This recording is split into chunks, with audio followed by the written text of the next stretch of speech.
Father Mark signing on, continuing the course on the modern papacy, moving into the reign of Pope 254, Pope Gregory XVI. He reigned from February 2nd, 1831, through June 1st, 1846. The Zelanti, who had supported Pius VIII, were not happy with his policy of accepting the July Revolution in France, but they understood that his ill health caused him to make a decision he probably would not otherwise have made. At that point, the College of Cardinals was still filled with men that had personal memories of the first French Revolution, so they wanted another Zelanti to protect the church from what they saw as a world giving itself completely into the hands of Satan. So after a 50-day conclave, 50, not 15, 50, the conclave of 1830 became the conclave of 1831, before electing as Pope 254 a Camaldolese monk who had lived as a hunted fugitive during the Revolution. His baptismal name was Bartolomeo Capillari, Cappellari.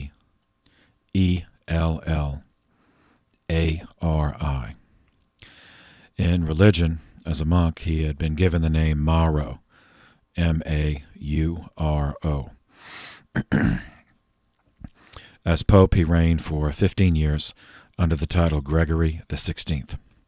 So far, the last pope to take that name, Gregory. Born in Venetia in northeastern Italy on September 18th, 1765. As a monk, he clandestinely published, during the imprisonment of Pius VI, an essay titled The Triumph of the Holy See and the Church Against the Attacks of Innovators, published that in 1799, which earned him outlaw status, but he remained true to those principles for the rest of his life, in particular papal infallibility and the temporal sovereignty of the Holy See. To him, the modern world was the enemy of the Church, and therefore of God.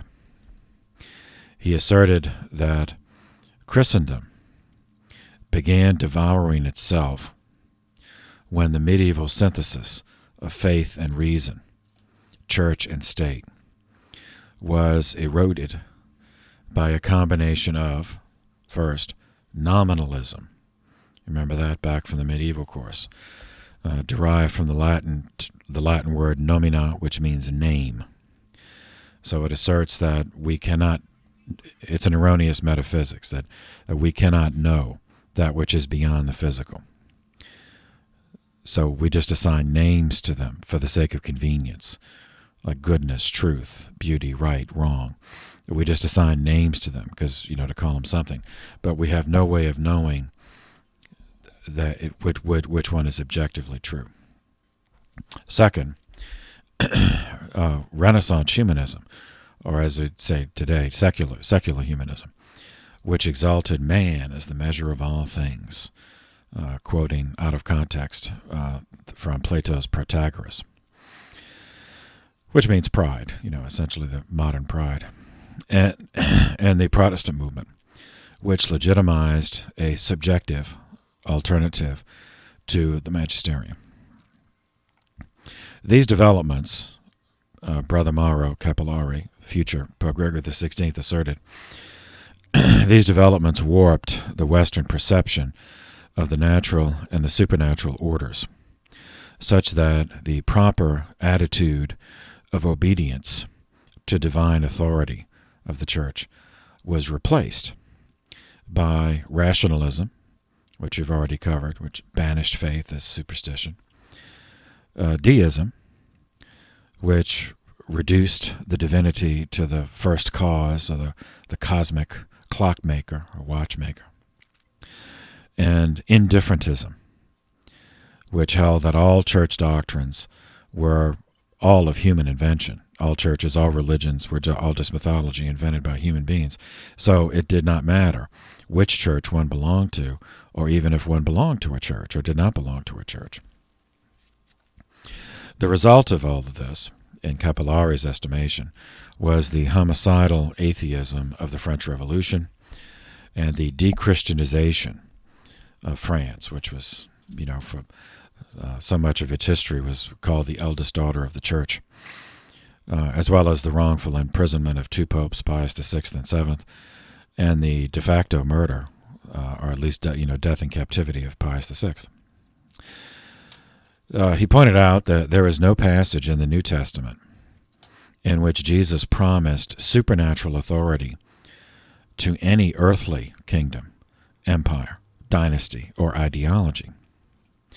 On the other hand, there is in the New Testament, Gospel of Matthew, chapter 16, Jesus did grant supernatural authority to the church in the person of Simon, whom he renamed as Peter, to bind and loose on earth and heaven. This authority is exercised by his descendants, the Pope, the Bishop of Rome. The solution to all of these malfunctions, Capellari concluded, was a return to the medieval synthesis, what that had been. The Church, having established status, protected by Catholic monarchs who had proper reverence for the Holy Father. Reverence for the Pope, meaning not only according him honor as a spiritual figurehead, but also acknowledging his ultimate spiritual sovereignty. So Capellari was an ultramontanist, from 1799. So we saw the first one to write it was the Count, letters from the Savoyard Royalist in 1793. But in 1799, Capellari wrote it, so he thought that long before he was elected Pope. Anyway, so that guy is elected Pope Gregory XVI, and he never deviated from those positions. In terms of governance, recall that in the reign of Leo XII, we saw that the Italian branch of Freemasonry, calling itself the Carbonari, formed in Italy with the goal of uniting Italy under a secular, anti-clerical, republican government. Because Leo XII continued to rule the Papal States as a monarch, and because Leo and his successors consistently held to the papal policy that the independence of the Holy See was required for the Papal States and for the good of the Church, the Carbonari understood that the papacy would never willingly consent to Italian unification if it meant the papacy surrendering the Papal State. By the reign of Gregory XVI, the Carbonari and the revolutionary movement in general had spread to many countries of Europe. Most major cities had Carbonari societies operating in secret. They were to be found on the staffs of most major newspapers and the bureaucracies of most governments. Hiding their radical ideology, they did all in their power to cast the revolutionary movements as simply another step in the evolution of Europe into the modern scientific industrial age. The repressive nature of many of the post-revolutionary monarchies, the Congress of Vienna system, garnered sympathy for the movement among even moderate elements of the population, who also understood that they were living under a police state and did not enjoy that experience. So Gregory XVI was elected Pope on the 2nd of February, 1831. The next day, the 3rd of February, 1831, the Carbonari led a violent uprising in Bologna, one of the most important cities in the Papal States, in the province of the Romagna. This province was on the eastern, the Adriatic side of the Apennine Mountains, and the farthest north sections of the Papal States. The Romagna was the wealthiest part of the Papal States. And because of this, the cities there, like Bologna, were governed by cardinals legate. So they're referred to as the legations, the papal legations. These included Bologna, Ravenna, Ferrara, Rimini, and Imola. Since the Romagna bordered Austrian-occupied territory, Tuscany to the west, Modena to the northwest, and since the Austrians, under Metternich, whom we've already met, harbored a paranoid fear of revolutions, Vienna watched the political developments in Italy very closely. So, let's see. We orient ourselves.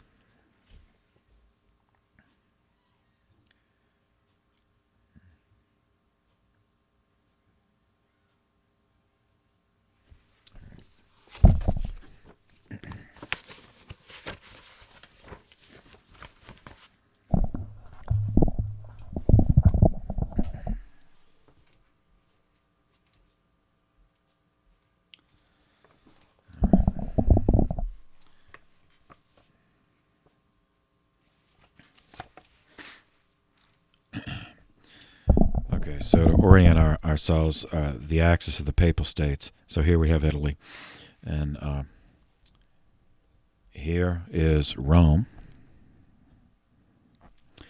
and here is Ravenna. So Rome to Ravenna, that's the axis of the Papal State, so central Italy here. And then south of it was the Kingdom of Naples and the island of Sicily. And then north of it was Tuscany. Let's see. This is Florence. It's probably the most famous city in Tuscany. And then north of that was Lombardy, which we visited many times. So they see the city of Milan. That's the capital of Lombardy. And then over here, Venice. Venice was a republic. Well, they're calling itself a republic. It was a merchant plutocracy, really.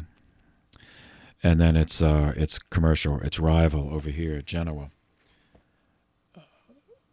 Another merchant oligarchy.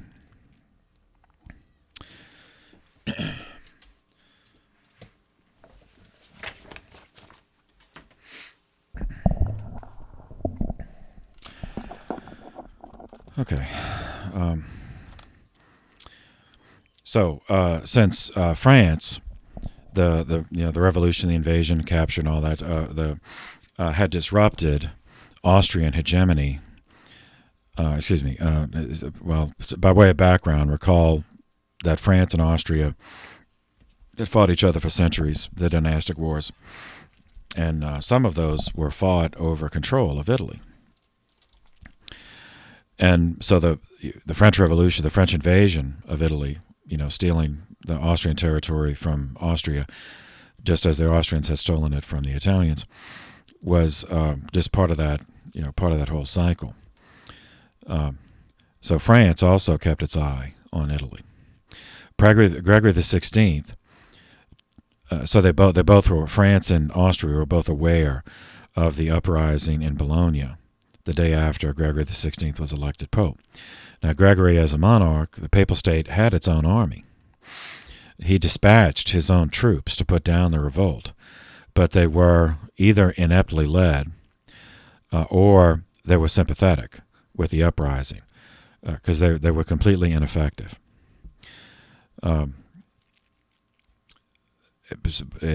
Gregory could not just ignore it, So if his own troops could not put it down, he believed he had no choice, or he had a choice, either to give in and let Bologna secede from the Papal States and declare itself a republic, or call for help.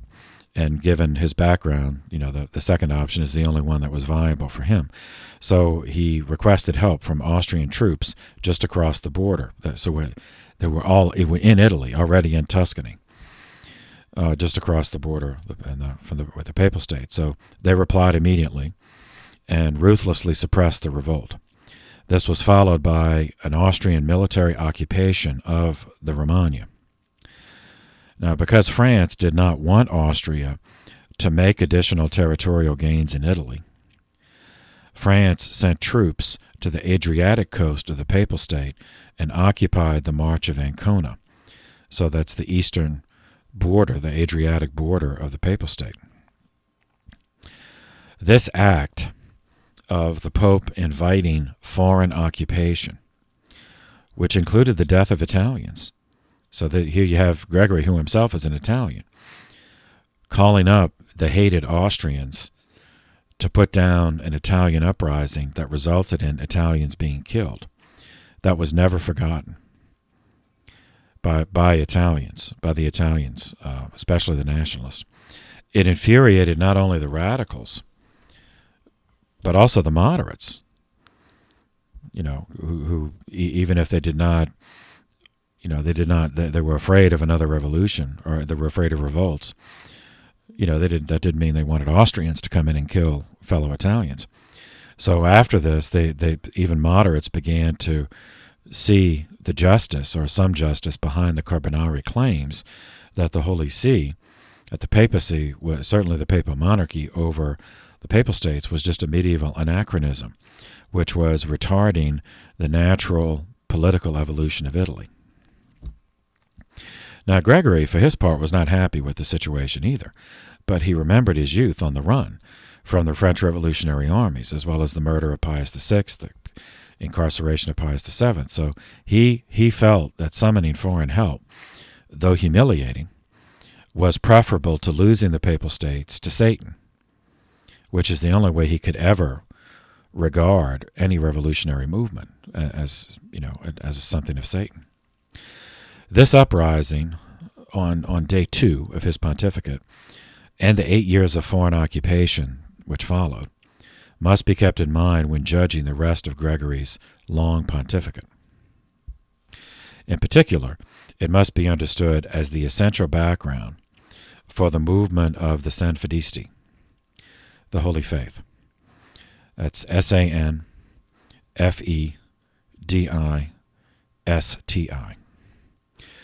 which was organized by Cardinal Fabrizio Ruffo, RUFFO. This was not a formal army, but rather a group of loyal Catholics who believed that violence must be met with greater violence. They were never formally summoned by the Pope, but a few of his Zelanti cardinals, like Ruffo, were known to be leaders of the group and to provide funding and logistical support and communications and safe houses for the group. and that they used it. So essentially there was a domestic internal war going on in Italy between two vigilante groups. The Carbonari were the Italian nationalist vigilante group who were anti-clerical, anti-papal. The Sanfedisti were the traditionalists, were the supporters of the church, but they were both vigilante groups. Neither group were armed. They were not armies. They were armed, but they were not uniformed, is what I meant. That they were not uniformed armies, but both sides were armed, and they both engaged in the same kinds of tactics. And so the result was that Italy was no longer safe to travel. Trade was disrupted, and trade could only take place, if anyone who traveled had to have, be part of a large group that was armed and protected. Mutilated dead bodies would just appear around in, villages, cities, unexplained fires, arson, then retributive assaults on prominent families of both sides, either the nationalist side or the Catholic side, became commonplace occurrences. So public order was breaking down. This contributed to a general feeling that even among loyal Catholics, that papal government was becoming ineffective, that it was no longer able to ensure the peace. And therefore, perhaps, a secular republic deserved a chance to provide it. and people who were afraid, people who didn't want to fight, who were not armed, who were not, didn't have the energy or the time or the drive or the emotion to go join a vigilante group. And often they were ones whose their farms were raided, their animals were stolen. They just wanted to be left alone. They just wanted to live in peace. And say, well, okay, if the Pope, I say, okay, I love the Church, I love the Pope, but he's just not getting the job done. As far as government. So, maybe some other government will do it. Those who believe this, those who might be described as lukewarm Catholics, joined moderate Republicans as well as radical atheist revolutionaries as yet another group which had lost confidence in at least the temporal sovereignty of the Holy See.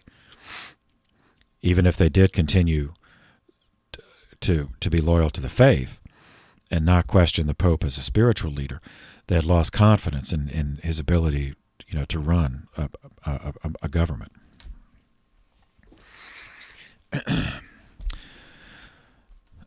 Next, recall that in the previous, in the reign of Pope Pius VIII, there was a revolution in France in July of 1830, which deposed the Bourbon dynasty and installed a constitutional monarchy republic, similar to but not identical to that in England. The following month, a similar revolution broke out in Belgium, although the causes were different. In let's see.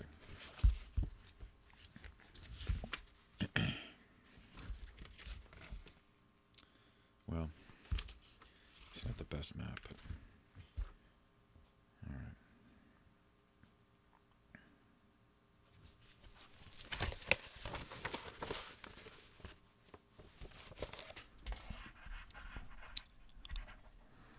Okay.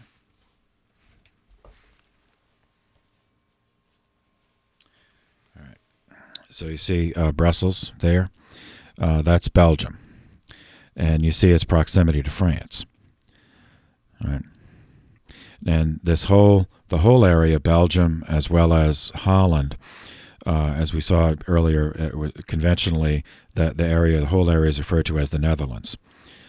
All right. So keep this in mind. And you see the proximity to France. And Germany on the other side.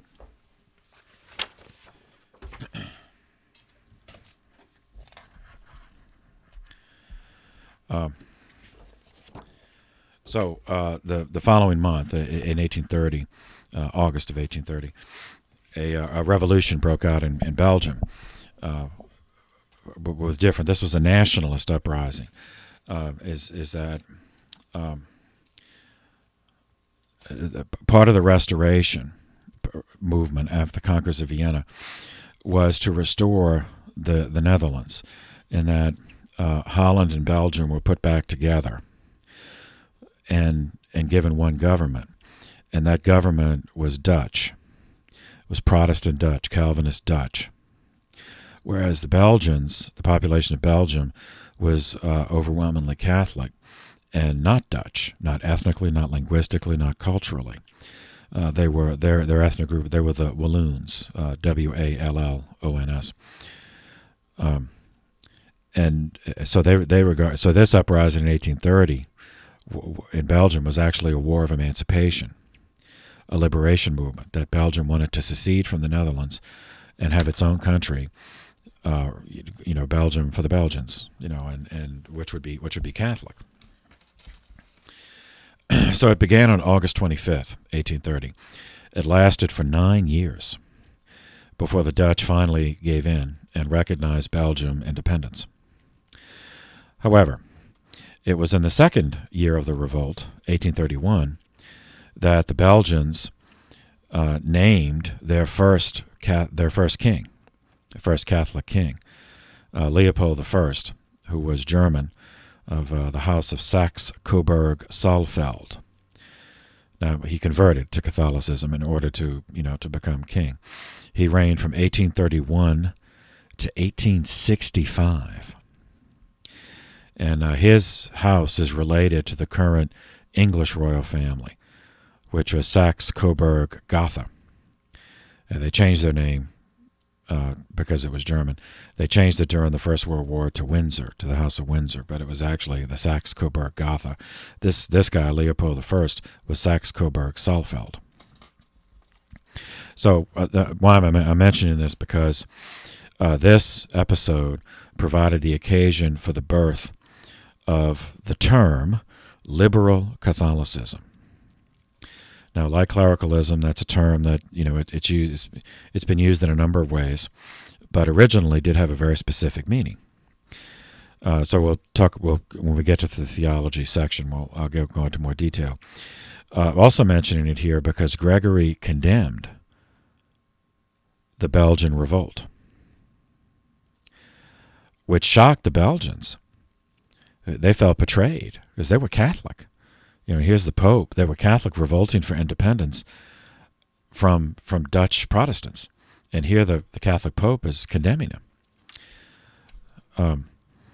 Now, Gregory's condemnation can only be understood in terms of his life history and the contemporary circumstances. He had lived through the revolution. He saw what revolutions could lead to, and he was living through it at that moment.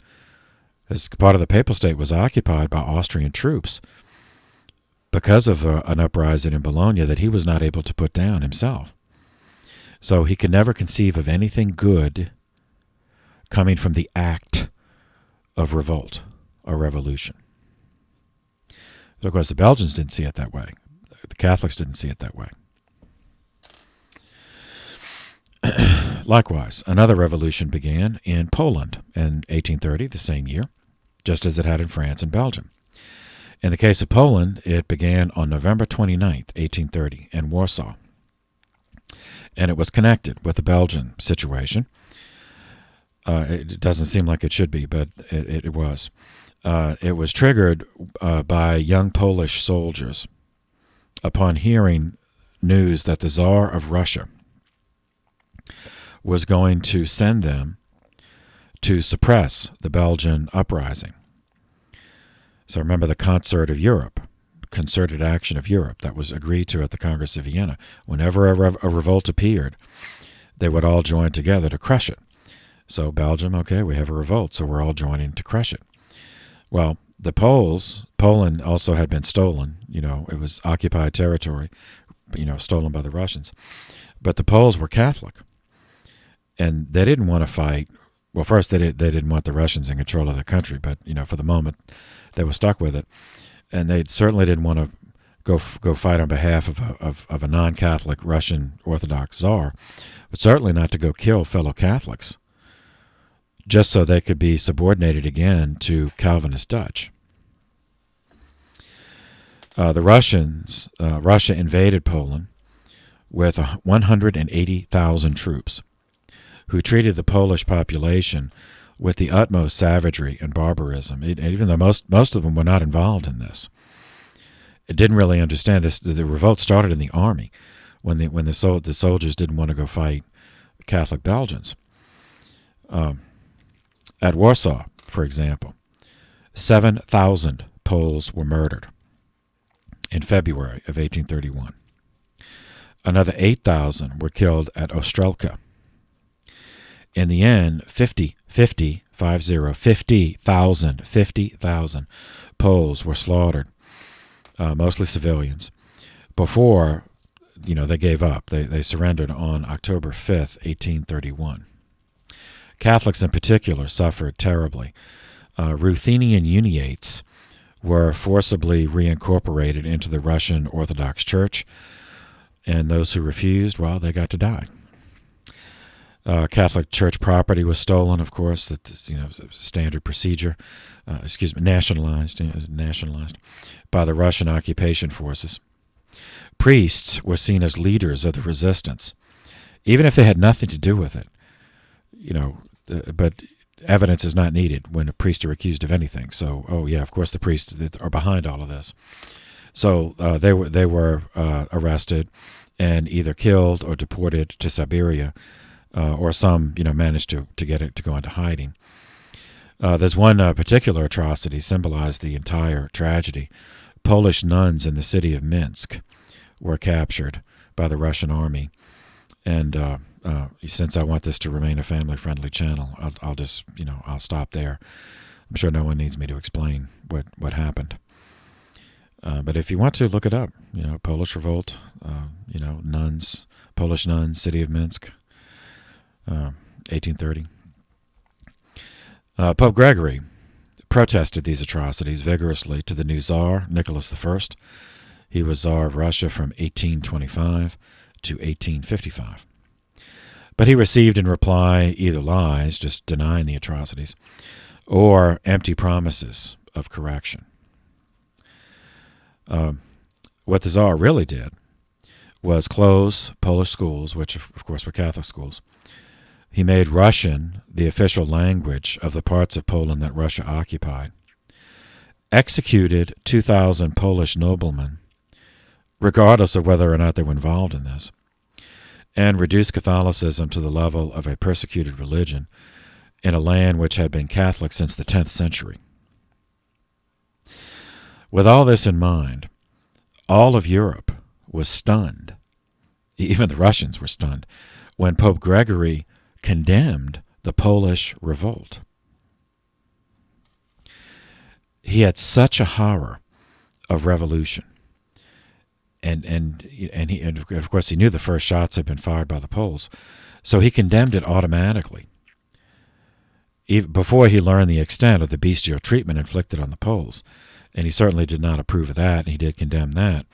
But he condemned the Pope. So once again, you have Catholics feeling betrayed by their Pope. But that's the effect that the First French Revolution had on this guy. Okay, which brings us to the area of teaching.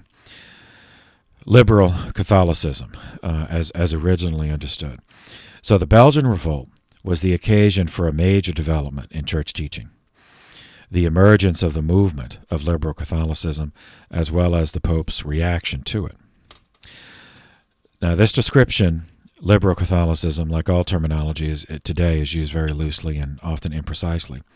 But in its original context, liberal Catholicism had a specific meaning. It referred to the belief that Catholicism could and should unite with modern democratic ideology, including accepting and embracing and promoting freedom of conscience, constitutional government, separation of church and state, freedom of speech, which included freedom of the press. So this group, the original 19th century liberal Catholics, must be understood as the emerging opposition to those we met earlier, the original group to whom the term clericalism was applied in France. And clericalism, as first applied, it was the monarchist. That was French Catholic monarchist. Those who not only used the faith to achieve a political objective, supporting a Catholic monarchy, but believed it was right to do so, because they wanted to restore the medieval synthesis. When the Catholic Church was the church, that was completely entwined with the state, a Catholic prelate crowned the king. I mean, so that they wanted to go back to that. So they did not see that description as inaccurate or pejorative. That's why they accepted the term clericalism. It's that alliance of throne and altar. Whereas those who came to be called liberal Catholics saw that as wrong, and they used the term clericalism in an accusatory sense. So liberal Catholics believed that was misusing the faith, to use the faith to support a political objective. Whereas the original clericalist, the monarchist, believed that a Catholic monarchy, which would allow the church to be the established church of the nation, was in the best interest of the faith. So they saw that while, yes, there are some political objectives they are pursuing, but it was for an end that would benefit the faith.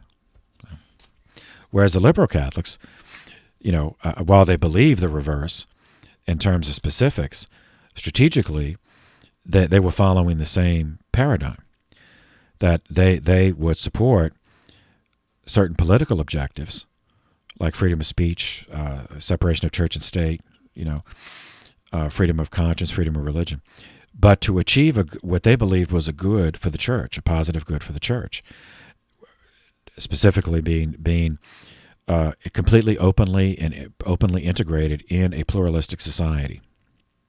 They saw that as a good, whereas the monarchist, the Catholic monarchist, saw a free society as something that was not good, because all the free societies they had seen so far, the church was either quarantined, like it is in the United States, or it was viciously attacked in a homicidal manner, like it was in the French Revolution. Okay, so the term liberal Catholicism in that sense first appeared in print in a French journal called L'Avenir, which just means the future. So it's L'Avenir,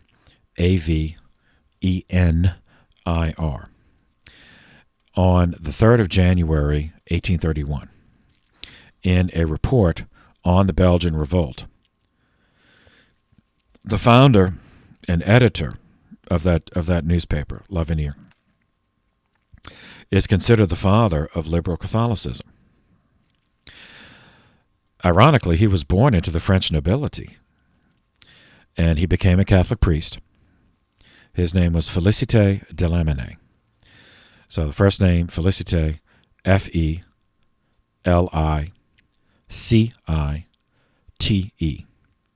Then the de, the particle of nobility. Then Lamennais, Lamennais.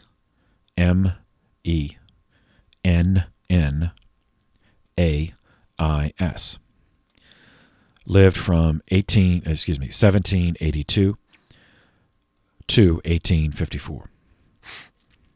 In the year 1814, he published his first important book of theology, titled On the Tradition of the Church.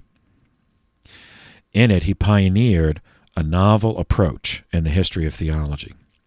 At that period, in 1814, he was thoroughly ultramontane in his view that the excesses of the First French Revolution were the result of atheism, and that the only antidote to atheism was union with the supreme spiritual authority of the Pope.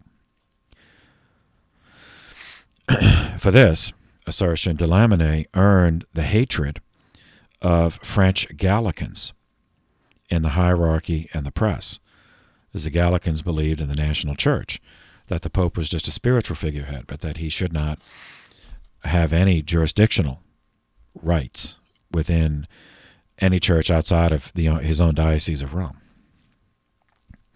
At the same time, he advocated for this. De Lamennais aggressively defended, as the ideal form of government to be pursued, a secular, elected, democratic republic, which would protect freedom of the press, freedom of speech, separation of church and state, absolute freedom of conscience, freedom of religion. De Lamennais believed that the monarchist Catholics simply wanted to return to feudalism, to the medieval system, under which, and as we saw, feudalism, I mean, it's the two sides to that coin. I mean, there certainly were major feudalism problems for which the church suffered, but the church also benefited from that, from that system, also, as we also saw.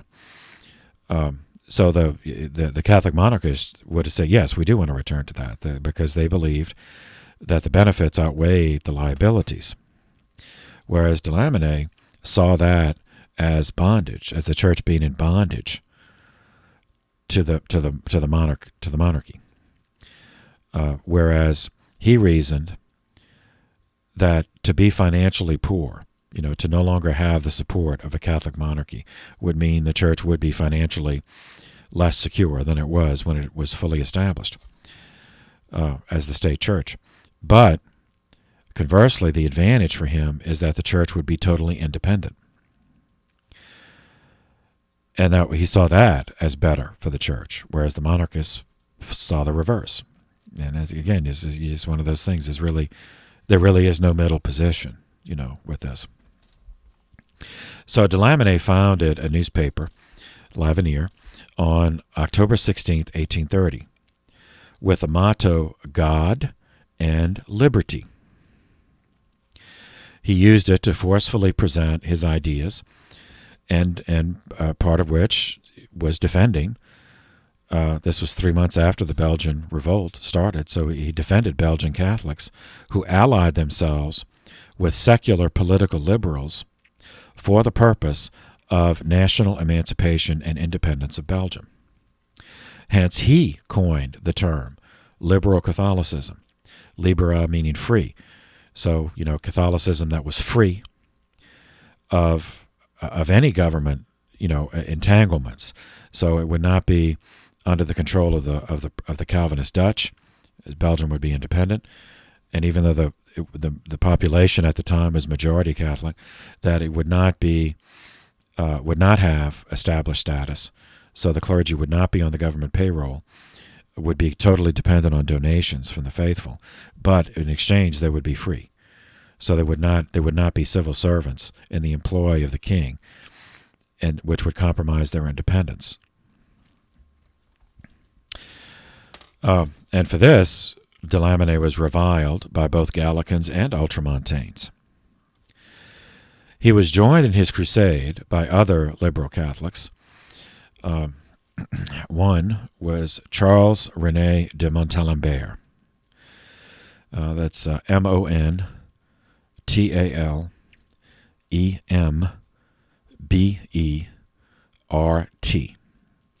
Lived from 1810 to 1870.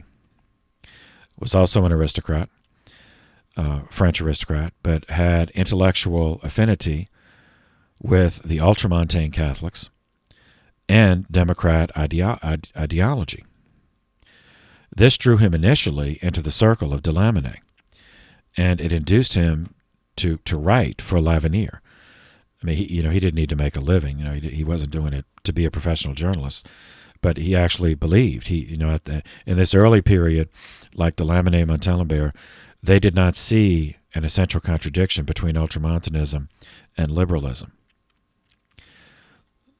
Whereas there were many Ultramontanes and liberals who did see a contradiction, but these two guys initially did not. Now, on his own, Montelembere was a noted historian. His first work of religious history was a life of St. Elizabeth of Hungary, and he also wrote a multi-volume work titled Monks of the West. Another one, as part of this group, was another Frenchman named Henry Lacordaire, Lacordaire.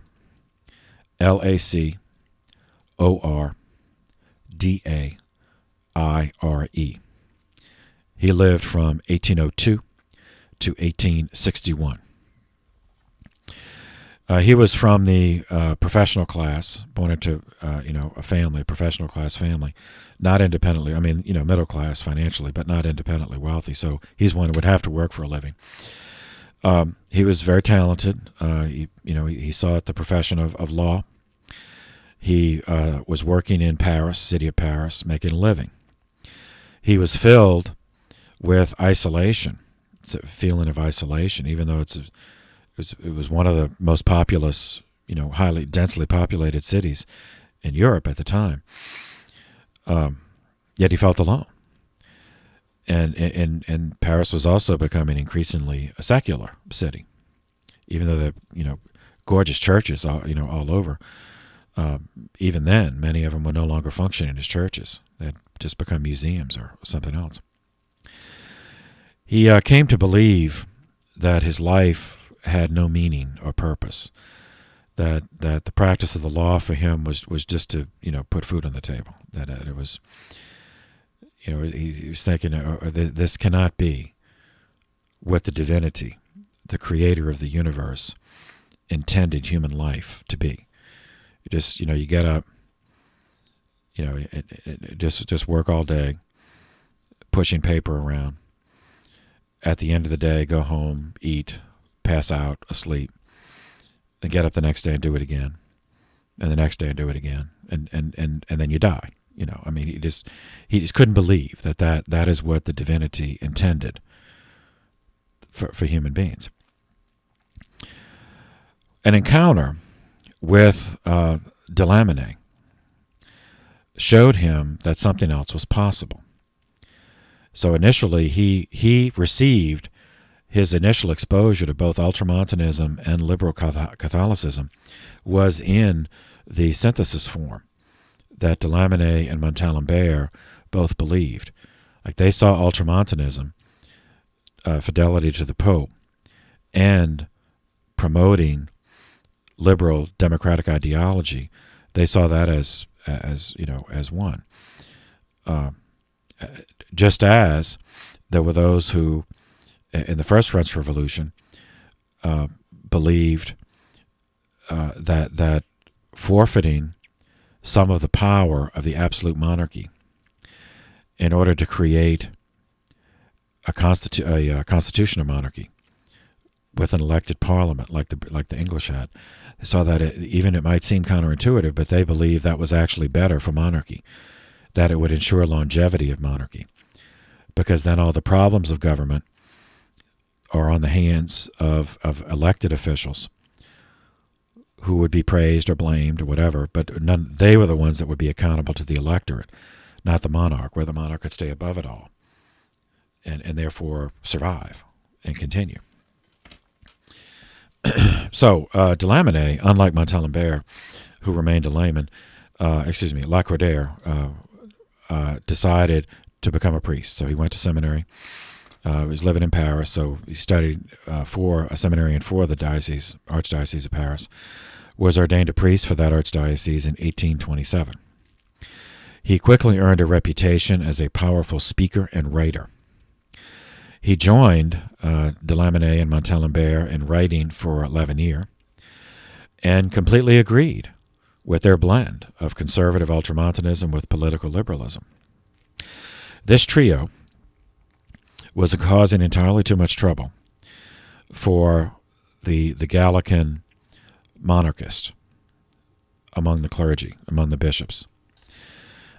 And so some of the monarchist bishops made a serious mistake by suing these guys in court for defamation, because the L'Avenir had been denouncing the Concordat system negotiated between Pius VII and Napoleon, denouncing it, curiously, because the Concordat did stipulated for government financial support of the church.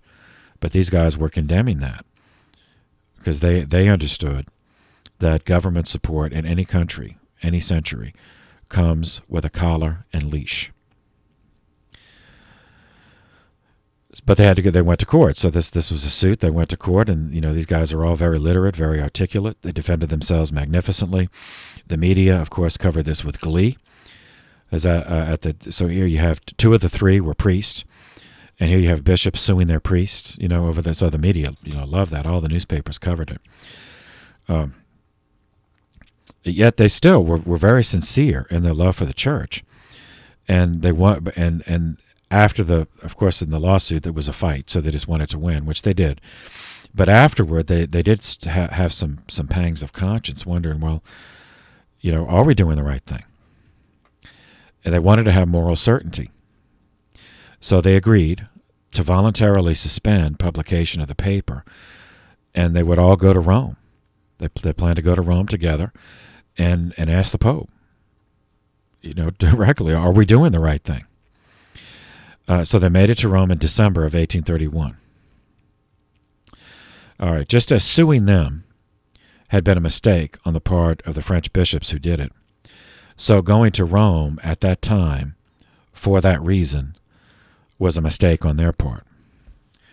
Gregory XVI was, when they arrived, in the 10th month of dealing with the revolution that began in Bologna and had spread in the Romagna, with its attendant violence and humiliating occupation by Austrian troops. Gregory was not prepared, well, he never would have been, but certainly not under these circumstances, was not prepared to hear any suggestion that it was possible to reconcile Catholicism with secular political democratic ideology. The liberal Catholic belief that it was possible to achieve the spirit of 89 without the terror of 93, meaning the moderate, desire for change of 89, meaning to keep the monarchy but make it constitutional, as opposed to the terror of 93, the guillotine. That did not compute for Gregory. That made no sense to him. He saw them as a continuity. So he saw the spirit of 89, just wanting to attenuate the authority of the absolute monarchy to make it a constitutional monarchy. He did not see that as something that was in opposition to the guillotine and the terror of 92 and 93. He saw them as a continuity, that it was the first rebellion. It was a rebellion against the situation ordained by God, which is monarchy, Catholic monarchy. That rebellion he saw as inevitably, that there was no other possibility that was going to lead to the guillotine, to the terror.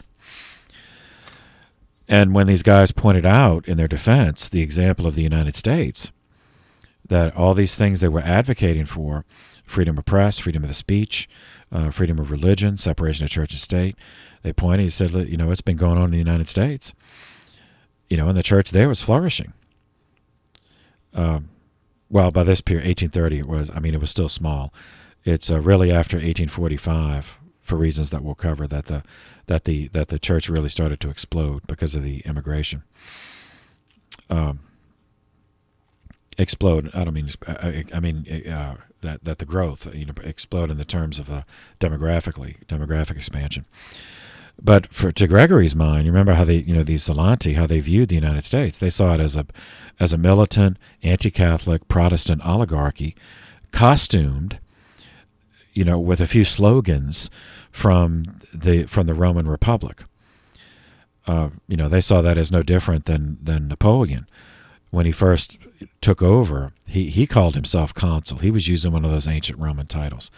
So Gregory didn't believe, that. He didn't believe the United States, was an ideal to be pursued for the church. So to these guys, dismay and chagrin, the result of their visit to Pope Gregory was an official papal condemnation of liberal Catholicism. The document is called, as they're all the Latin, Mirare Vos, Mirari, and the second word Vos, Vos, means wondering at you, or to wonder, or to be in wonder at you, at what you have done. Dated August 15th, 1832. Addressed to all patriarchs, primates, archbishops, and bishops of the Catholic world, venerable brothers, greetings and apostolic benediction.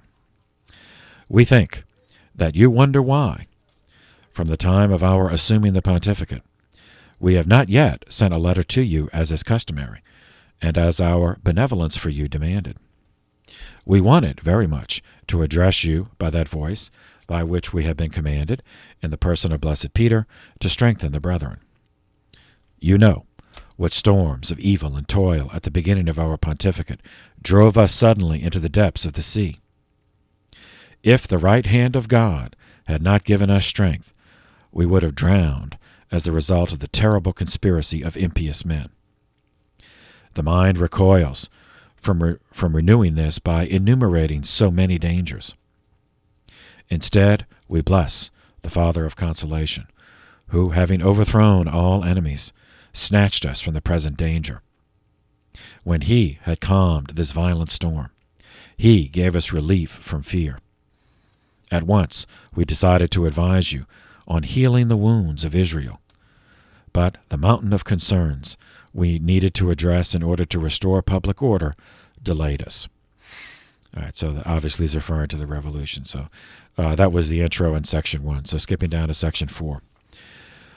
We come to you, grieving and sorrowful, because we know that you are concerned for the faith in these difficult times. Then he goes on in that vein. So moving on to section 5.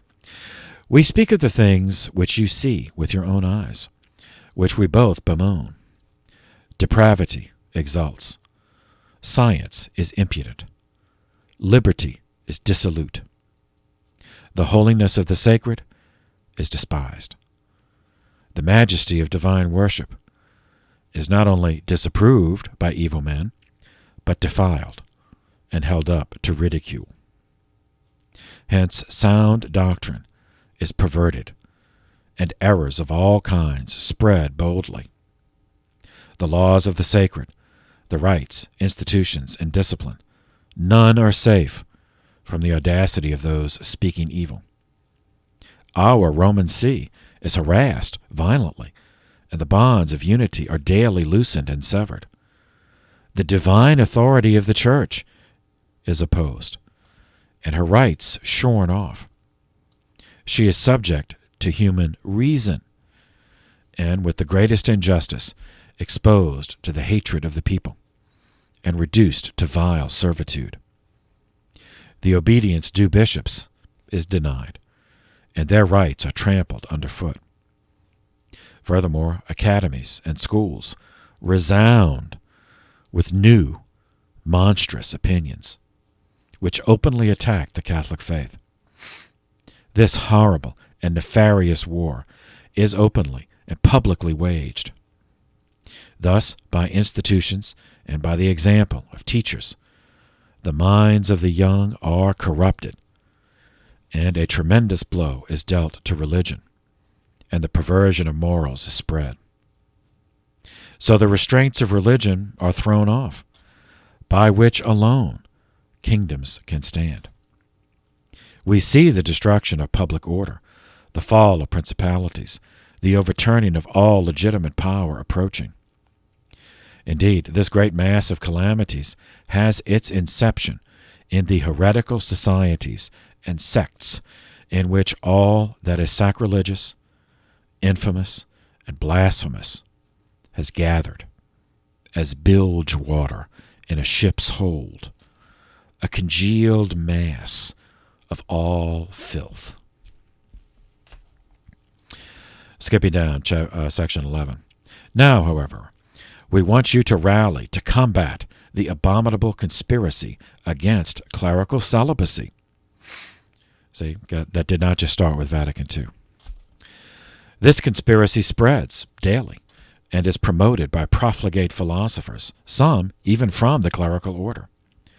They have forgotten their person and office and have been carried away by the enticements of pleasure. They have even dared to make repeated public demands to the princes for the abolition of that most holy discipline. But it is disgusting to dwell on these evil attempts at length. Rather, we ask that you strive with all your might to justify and to defend the law of clerical celibacy, as prescribed by the sacred canons, against which the arrows of the lascivious are directed from every side. Section 12. Now, the honorable marriage of Christians, which St. Paul calls a great sacrament in Christ and the Church, demands our shared concern, lest anything contrary to its sanctity and indissolubility is proposed. Our predecessor, Pius VIII, would recommend to you in his own letters on the subject. However, troublesome efforts against this sacrament still continue to be made. The people, therefore, must be zealously taught that a marriage rightly entered upon cannot be dissolved. For those joined in matrimony, God has ordained a perpetual companionship for life, and a knot of necessity which cannot be loosed except by death. Recalling that matrimony is a sacrament, and therefore subject to the Church, let them consider and observe the laws of the Church concerning it. Let them take care, lest for any reason they permit that which is an obstruction to the teachings of the canons and the decrees of the councils. They should be aware that those marriages will have an unhappy end which are entered upon contrary to the discipline of the Church, or without God's favor, or because of concupiscence alone. with no thought of the sacrament and the mysteries signified by it. Section 13. Now we consider another abundant source of evils with which the Church is afflicted at present: indifferentism. This perverse opinion is spread on all sides by the fraud of the wicked, who claim that it is possible to obtain eternal salvation of the soul by the profession of any kind of religion, as long as morality is maintained. Surely, in so clear a matter, you will drive this deadly error far from the people committed to your care, with the admonition of the apostles that there is one God, one faith, one baptism. May those fear who contrive the notion that the safe harbor of salvation is open to persons of any religion whatsoever. They should consider the testimony of Christ himself, that those who are not with Christ are against him, and that they disperse unhappily who do not gather with him. Therefore, without a doubt, they will perish forever, unless they hold the Catholic faith whole and entire. Let them hear Jerome, who, while the Church was torn in 3 parts by schism, tells us that whenever someone tried to persuade him to join his group, he always exclaimed, "He who is for the See of Peter is for me." A schismatic flatters himself, falsely, if he asserts that he too has been washed in the waters of regeneration. Indeed, Augustine would reply to such a man, "The branch has the same form when it has been cut off from the vine, but of what profit is it, the form, if it does not live from the root?" Section 14. This shameful font of indifferentism gives rise to that absurd and erroneous proposition which claims that liberty of conscience must be maintained for everyone. It spreads ruin in sacred and civil affairs, though some repeat over and over again with the greatest impudence that some advantage accrues to religion from it. But the death of the soul is worse than freedom of error, as Augustine was like to say. When all restraints are removed, by which men are kept on the narrow path of truth, their nature, which is already inclined to evil, propels them to ruin. Then truly the bottomless pit is opened from which John saw smoke ascending, which obscured the sun, and out of which locusts flew to devastate the earth. Thence comes transformation of minds, corruption of youths, contempt of sacred things and holy laws. In other words, a pestilence more deadly to the state than any other. Experience shows, even from the earliest times, that cities renowned for wealth, dominion, and glory perished as a result of this single evil, namely immoderate freedom of opinion, license of free speech, and desire for novelty. Section 15. Here we must include that harmful and never sufficiently denounced freedom to publish any writings whatsoever and disseminate them to the people, which some dare to demand and promote with so great a clamor. We are horrified to see what monstrous doctrines and prodigious errors are disseminated far and wide in countless books, pamphlets, and other writings, which, though small in weight, are very great in malice. We are in tears at the abuse which proceeds from them over the face of the earth.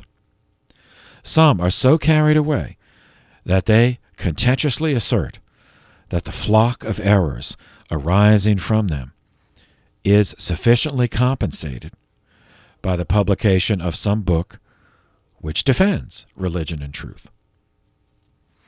Every law condemns deliberately doing evil simply because there is some hope that good may result? Is there any sane man who would say poison ought to be distributed, sold publicly, stored, and even drunk because some antidote is available, and those who use it might be snatched from death again and again? Skipping down, section 17. We have learned that certain teachings are being spread among the common people in writings which attack the trust and submission due to princes. The torches of treason are being lit everywhere. Care must be taken lest the people, being deceived, are led away from the straight path. May all recall, according to the admonition of the apostle, that there is no authority except from God. What authority there is has been appointed by God. Therefore, he who resists authority resists the ordinances of God, and those who resist bring on themselves condemnation. Therefore, both divine and human laws cry out against those who strive by treason and sedition to drive the people from confidence in their princes and force them from their government. Skipping down, section 19. These beautiful examples of the unchanging subjection to the princes, that's what I skipped over, because it just goes on and on. Proceed from the most holy precepts of Christian religion. They condemn the detestable insolence and improbity of those who, consumed with the unbridled lust of freedom, are entirely devoted to impairing and destroying all rights of dominion, while bringing servitude to the people under the slogan of liberty. Here, surely, belong the infamous and wild plans of the Valdensians, the Begards, the Wycliffites, and other such sons of Belial, who were the sores and disgrace of the human race. They often received a richly deserved anathema from the Holy See. For no other reason do experienced deceivers devote their efforts, except so that, along with Luther, might joyfully deem themselves free of all. To attain this end more easily and quickly, they undertake with audacity any infamous plan whatever. Section 20. Nor can we predict happier times for religion and government from the plans of those who desire vehemently to separate the church from the state and to break the mutual concord between temporal authority and the priesthood. It is certain that concord which always was favorable and beneficial for the sacred and the civil order is feared by the shameless lovers of liberty. 21. But for the other painful causes we are concerned about, you should recall that certain societies and assemblages seem to draw up a battle line together with the followers of every false religion and cult. They feign piety for religion, but they are driven by a passion for promoting novelties and sedition everywhere. They preach liberty of every sort. They stir up disturbances in sacred and civil affairs and pluck authority to pieces. Skipping down, section 24. That all of this may come to pass prosperously and happily, let us raise our eyes and hands to the Most Holy Virgin Mary, who alone crushes all heresies, and is our greatest reliance and the whole reason for our hope. May she implore by her patronage a successful outcome for our plans and actions. Then he goes on with prayers, with a prayer to conclude, and an apostolic blessing, given at Rome, August 15th, 1832, second year of our pontificate. Okay. So Gregory, he did not mention Lavenir by name. He did not mention the three guys by name, Lamennais, Lacordaire, Montalembert. However, He clearly, I mean, there's no ambiguity there. He clearly condemned every position that they defended: freedom to publish, freedom of religion, excessive liberty, separation of church and state. He condemned all of those. And the three guys were devastated. They felt as betrayed as the Belgians and the Poles did after Gregory condemned them. But in his mind, Gregory was doing what was necessary to protect the world from Satan. As he saw all of those things we take for granted, the liberty, the freedom of press and all that, he saw all that as Satan, as just that allows, and as he phrased it, disordered, becoming disordered, enamored with novelty, that which is new, regardless of whether or not it's true. Montelembere and Lacordaire submitted, and they remained in communion with the church until the end of their lives. Montelembere became involved in politics. He served in the Chamber of Deputies, promoting humanitarian legislation. Lacordaire refounded the Dominican order in France, which had been destroyed during the Revolution, as had all other religious orders in France. So he did his novitiate in Italy in 1840, and then he returned in 1841 to France. Delamine, who was the one who came up with the movement, he was embittered though by this, and he never got over it. First he left the priesthood, then he left the church. So remember this movement and what happened. It's going to still be active, that dispute. So now from that point, from 1832 on, Morare Vos on, it was no longer possible for anyone to think that Ultramontanism and liberal Catholicism could be synthesized. Lacordaire did it. He believed in it. Initially, the other two guys did too, but Gregory said no, that there was no way for those and so that in that rift, that question is going to be throughout the 19th century up until Vatican I, and then Vatican I to Vatican II. So these internal ecclesial conflicts, mirroring conflicts in the secular order, are going to be very much with us for the next two church councils, Vatican I and Vatican II. And also remember this, because it's going, well, we'll do this more in the American history course, but this is also going to lead to, ignoring, Gregory's teaching, is going to lead to the condemnation of Americanism by Leo XIII in 1899. Okay, just as the birth of liberal Catholicism can be precisely dated to the reign of Gregory XVI, so also can social Catholicism be likewise dated to his reign. It can be traced to the initiative of one man, a layman in this case, a man who believed that the church had and has and will always have a moral obligation to take part in correcting the injustices in society. He believed that the exploitative work schedules, the low pay, the dehumanizing and unsafe conditions of emerging capitalist industrial economy was destroying family life and ruining the possibility of religious practice of the faith, therefore crushing the human spirit. His writings, this guy's writings, form the beginning of a modern corpus of Catholic social thought. He was beatified in 1997 by Pope, now St. John Paul II, and this is Frederick Ozanam, Frederic, and then Ozanam, Ozanam,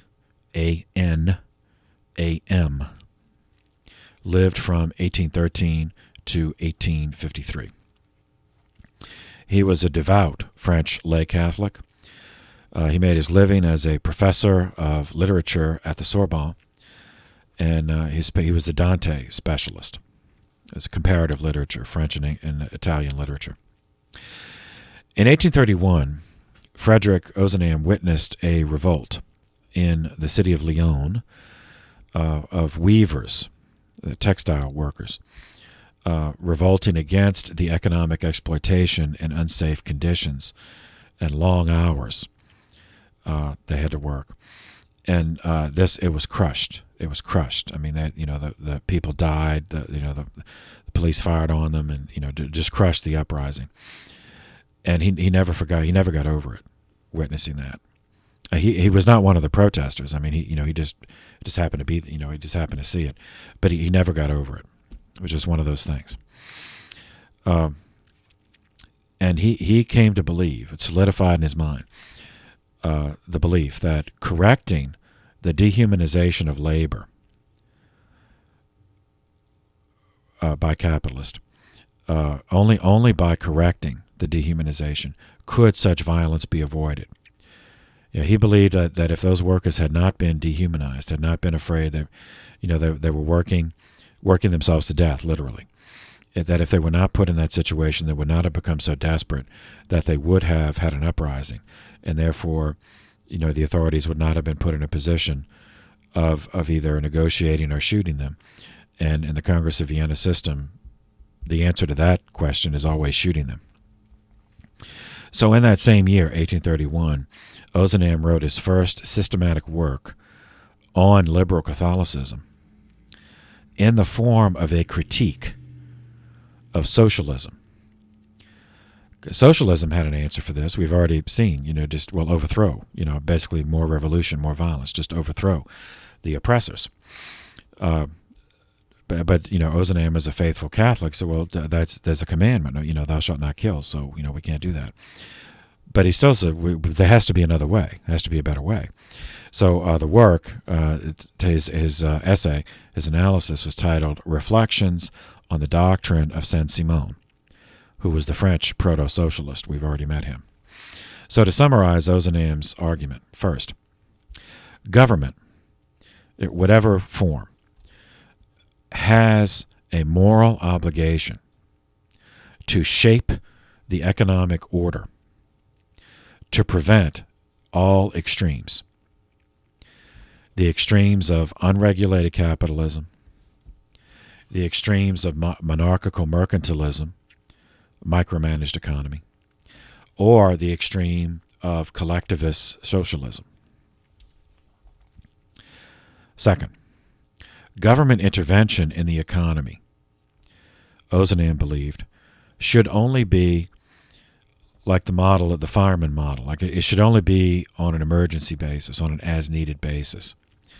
The same model that, if there's a problem, if something happens, then the government should intervene in the economy. But otherwise, it should not be managing the economy day to day, like both the mercantilist and the socialist believed. But nor should the government remain completely indifferent no matter what, which is what the unregulated capitalist wanted. So the norm for Ozanam would be the principle of subsidiarity, that problems should be handled at the lowest possible level.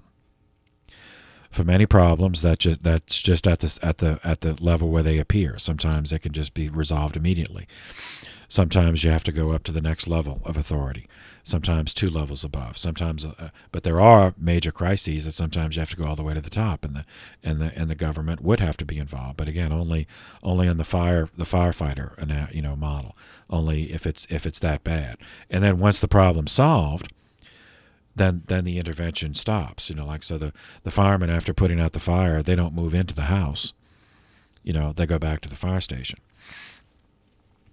Third, and here Ozanam went against the papal view of the day, which is going to, anyway. He argued that a republic was the best form of government, with liberty to allow the development of the full creative power of the individual. So he believed that a republic, just structurally, a republic had the potential to allow the most freedom for the most people. Now, remember, republic and democracy are not necessarily the same things. The way that argument means that he was thinking of them as one, but republic refers to the structure of government. Remember back in the Patristus course when we covered when the Romans replaced their monarchy with a republic, the res publica just means the public things, or a better, that would make more sense in English, public affairs. That the public affairs are handled by elected representatives. but nothing else would be. I mean, ideally. So private affairs are not handled by elected representatives in a republic, ideally. Only the public affairs are. And then if those elected officials bungle it, well, then they can just be replaced through a regular electoral process. So democracy does not refer to the structure of the government. It refers to the way, to the selection methodology of who fills the government. So demos, the prefix comes from demos, the Greek word demos, which just means people in the sense of everyone. So to a republic and democracy, if they're synthesized, then the whole people has a say in choosing the representatives who will manage public affairs in a republic. Conversely, it's possible to have an oligarchy where only the wealthy are powerful, where the voting franchise is limited, say by property qualification or by having to pay a poll tax or something like that. And so then that is not a democracy. There's still elections, but it's not the demos. It's not the whole people who are electing them. It's just the oligarchy, the few, the rule of the few. So they will elect representatives to staff the republic, to manage public affairs. You see that? So there's an important difference. But Ozanam preferred the first model, the structure of a republic with the selection methodology of democracy. He believed that would allow the most freedom for the most people. Fourth, 17 years before Karl Marx wrote the Communist Manifesto, we're building up, we'll get to that, Ozanam perceived that divisions in society based on economic disparity and exploitation would inevitably lead to class warfare, to class conflict, and that without a mechanism to resolve class conflict peacefully within the law, which in 1831 there was no such mechanism, that people are going to be desperate and radicalized by desperation into operating outside of the law. And then that's when the military or the police will come and shoot them. Fifth, Ozanam believed that violent revolutions, therefore, this is the summary point, violent revolutions in the future could only be avoided if Catholics, especially the clergy, became active in shaping the political order such that workers would have a reasonable and responsible role in society.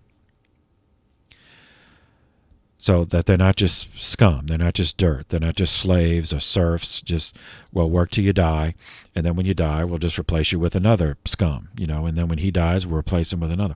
So Ozanam believed as long as that's the case, then of course you're going to have violence eventually. Some people will just work until they drop dead, but others are not. Others are not going to be happy with that. And those are ones who might be violent. But if moderate reforms are done such that people who do work for a living, and it's hard work, it wasn't hard work that he saw as intrinsically evil, just that hard work without remuneration, without, demanded such long work hours, 16, 18 hours a day, where you can't possibly have a family life, if you're doing that 7 days a week. So have a reasonable role in society, meaning that's the democracy element, that they would also have a say in electing representatives who would staff the republic and manage public affairs. So this is the beginning of the church's writing about social Catholicism, social justice, as we'd say today, connected to liberal Catholicism, yet distinct in other ways. Because Mirare Vos, the next year, Gregory XVI condemned liberal Catholicism. So then Ozanam stopped writing about the political component of this and instead just focused on the social aspect, the social service aspect, addressing injustices in a way that was possible. And that's the background. For him, he moved away from the theoretical to direct action in alleviating suffering. The year after Gregory XVI condemned liberal Catholicism, Ozanam, which brings us to the year 1833, Ozanam and a group of fellow like-minded, active Catholic laity founded the Society of St. Vincent de Paul, which still serves the poor to this day. It's important to consider the chronology. Ozanam wrote all of this 60 years before Leo XIII wrote Rerum Novarum. So Pope Leo was built on 2 generations of Catholic writing and experience and reflection by the time he issued his great encyclical on the social order in 1891. That's Rerum Novarum.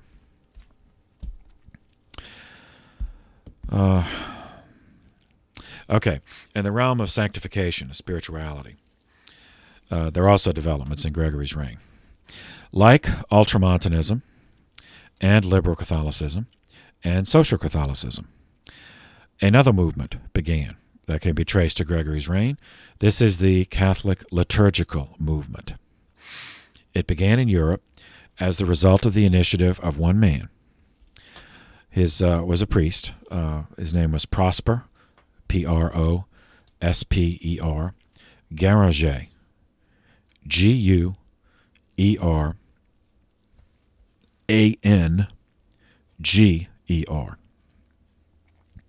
lived from 1805 to 1870.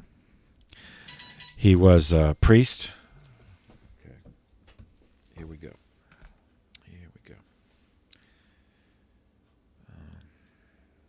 I'll have to respond to that later. Well, sorry, I got it.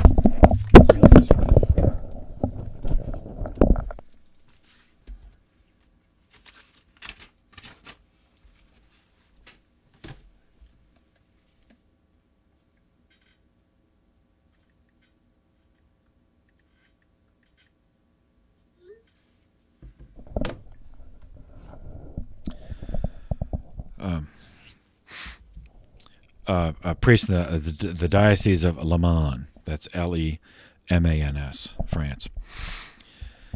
Diocesan priest initially, but he received permission from Pope Gregory XVI to reestablish the Benedictine order in France. After that order was suppressed by the Revolution, as all the other ones were, and he wanted to revive the Benedictines as Lacordaire later he did it. Lacordaire did it after, revive the Dominicans. So to this end, he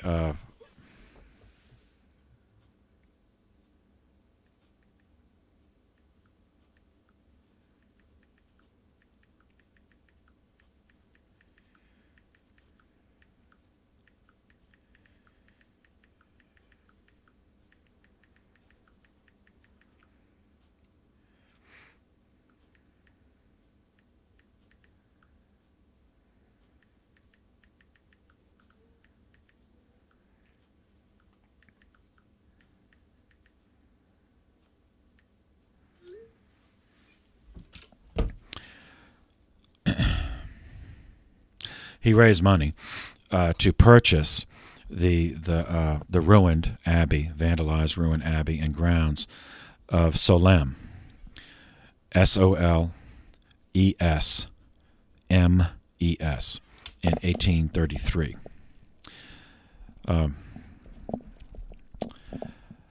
After ensuring that it was restored to a fitting level, Pope Gregory XVI raised it to the level of an abbey again on September 1st, 1837. If Lamennais and the liberal Catholics wanted to unite 19th century political liberalism with Catholicism, Guéranger wished to join 19th century Romanticism to Catholicism. Now, Romanticism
Sorry about that. In the 19th century context, Romanticism had a very specific meaning, whereas now it has a more general meaning. A 19th century Romantic was a person who wanted to be moved on a deeply emotional and spiritual level by all experiences of life. Not just that of love, I mean, they want that too, but all experiences of life. And that if an experience did not provide that sense of deep emotional and spiritual satisfaction, then it just was not worth repeating. So from his research into Benedictine history, Guéranger discovered the deep tradition of liturgy and music, which the monks had cultivated throughout the medieval period. He felt that this was exactly the sort of apostolate needed in Europe of his day, which was rapidly being de-Christianized by industrial capitalism and materialism. Guéranger was certain that if Catholic liturgy, the Mass, of course, but also other baptisms, weddings, devotions, rosaries, processions, even funerals, that if liturgy could be made an experience of personal spiritual awakening, that it would serve as a life preserver to rescue the people of Europe from drowning in the distractions of the world that was completely in the hands of Satan.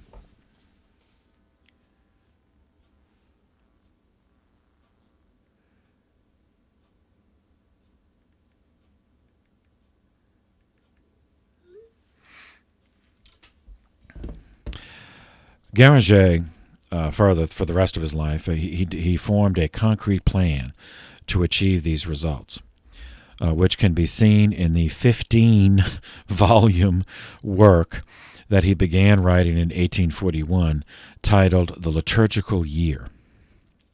This was the beginning of what became known as the Liturgical Movement, which culminated in Vatican II. Although many things happen in between. So, in its original form, again, the word language is, that's just what happens. Originally a term has a very precise meaning. The term is remembered, but the precise meaning just, kind of becomes fuzzy. So it becomes more generalized.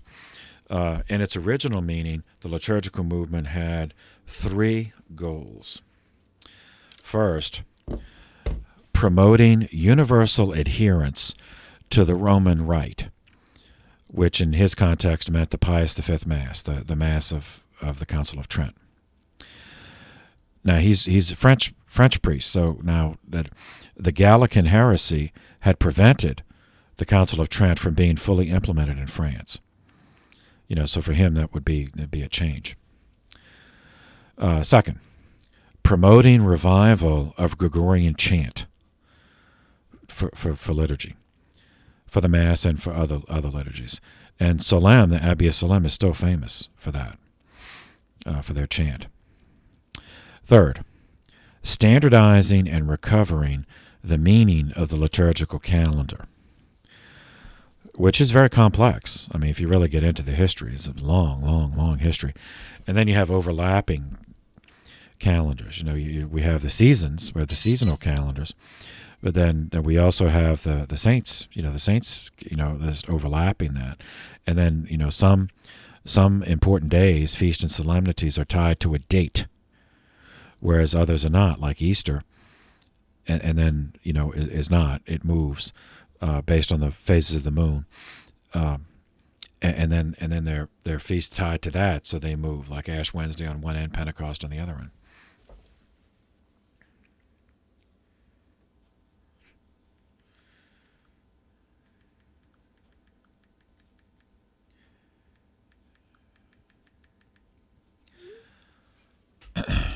After Guéranger's death, the Salem Abbey resumed another Benedictine tradition, that of establishing daughter houses, or refounding houses that had been closed during the Revolution in France and in other countries.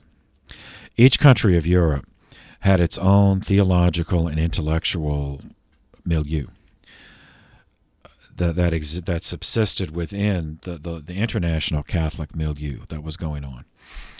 So when these abbeys opened in that context, whether it was in Germany or Belgium or eventually the United States, the liturgical movement came to be seen in those abbeys through the lens of their particular concern. So the Salem movement traveled across the border into Germany with the refounding of the Benedictine order there and the reestablishment of a monastery at Beuron. It's hard for me to do that. It's spelled Beuron in 1863. The founders were natives of Germany. They were brothers, actually brothers, who also became religious brothers and then religious priests. In religion, they took the names of the two ancient Benedictines brothers, Maurus and Placidus. Walter, their family name was Walter, Wolter. They had studied at the Benedictine Abbey of St. Paul outside the walls in Rome before going to Salem to study the chant, and then went back to Germany. So the German manifestation of the liturgical movement, they brought the movement with them, but the German manifestation, under the inspiration of later Odo Casel, that's Casel, and Romano Guardini, Guardini, contributed scholarly publications which articulated the key image of the Church as the mystical body of Christ, expressed relationally through sacramental participation, as well as pioneering the dialogue Mass, which is going to lead to the vernacular Mass, as opposed to the universal Latin everywhere. So the liturgical movement then traveled from France northwest into Belgium, but from the German foundation rather than from Salem. So it goes, so you have Salem, France, Le Mans. So you have Guéranger. He goes to Rome for formation, comes back, founds the abbey at Salem. The Walter brothers also studied in Rome, went to Salem, then did a foundation in Germany. That German foundation then founded a house in Belgium, established a house at Maretsu, Belgium, in 1872. That's Maredsous.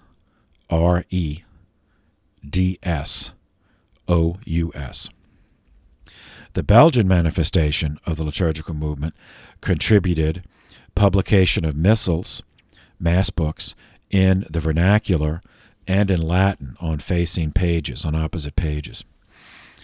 And the first one of those was in 1882.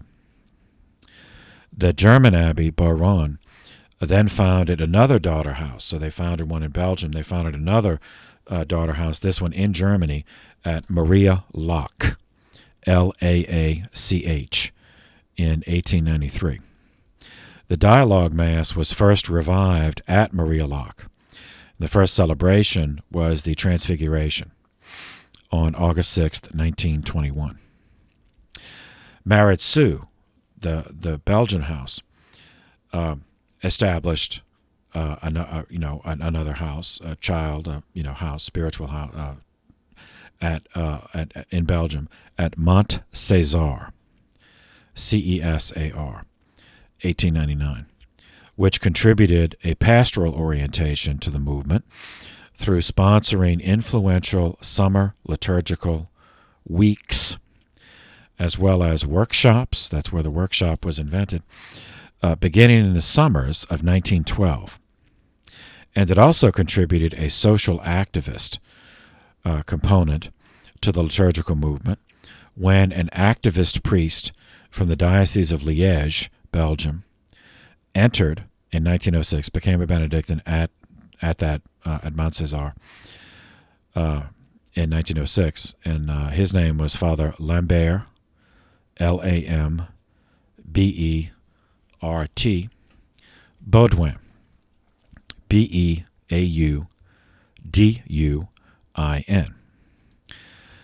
Baudouin combined his own background as a diocesan priest who was already interested. He was a labor priest, as they would say later. He was, very interested in promoting workers' rights. And then he becomes a Benedictine. He brings that with him. And so his social activism synthesized with Montcésar's own focus on liturgical renewal to articulate a program of Christian social activism grounded in a renewed liturgy, which, the idealists believe could transform the secular world. And this is going to be supported by later bishops of Belgium, and then we'll see, that's going to influence Vatican II. Meanwhile, back in Germany, the second German house, Maria Lach, inspired another priest, Father Pius Parsch, Parsch. Now, he did not become a monk. He was an Augustinian priest at Klosterneuburg, Austria, to bring the liturgical movement to Austria in a parish setting. So he became pastor of St. Gertrude's near Maria Lach in St. Gertrude's was near the Priory in 1919. It was near the Augustinian Priory. He was an Augustinian, so it was near that in 1919. So I'm jumping the chronology, but I want you to have all this together. And he used it as kind of a pastoral laboratory to investigate how the liturgical renewal could work in a real parish. Could Gregorian chant work in a parish, as distinct from a monastery where you might have 60 monks, who can do Gregorian chant, but a parish, not necessarily. Or could it? So that was the whole point of the experiment. So he encouraged, the phrase, full, conscious, active participation of the laity in the Mass, using the image of the sacrificial meal. So the longer-term contribution of this aspect of the liturgical movement was in synthesizing the previously distinct academic movement of German biblical scholarship with the liturgical renewal, such that word and worship were seen as part of the same sacred activity. The liturgical movement in Europe changed from the experimentation by groups of enthusiasts into a structured program at the National Congress of Catholic Works. It was an event, that's what it was called, which took place in Belgium in September of 1909. Baudouin was there, and he gave an address. And that address led to sponsorship from the Cardinal Mercier, the Archbishop of Brussels, which led to a structured program consisting of, first, translating the Roman Missal into vernacular languages. Second, encouraging the laity to use the divine office, the Liturgy of the Hours, that clergy and monks already required to do, but encouraging the laity to do that as a parish liturgical event, in addition to the traditional devotions like the Rosary and the Stations of the Cross, novenas, but to make the Liturgy of the Hours a parish liturgical event, because the Liturgy of the Hours is from the Bible. So making the Bible a source of devotion, in addition to the use of the Bible and the sacraments.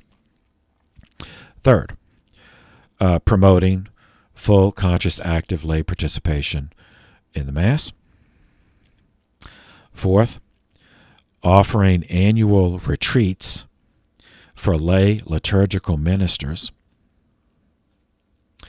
Fifth, promoting the use of Gregorian chant, in accord with the wishes expressed by Pius X in 1903, which we'll get to when we get to his reign.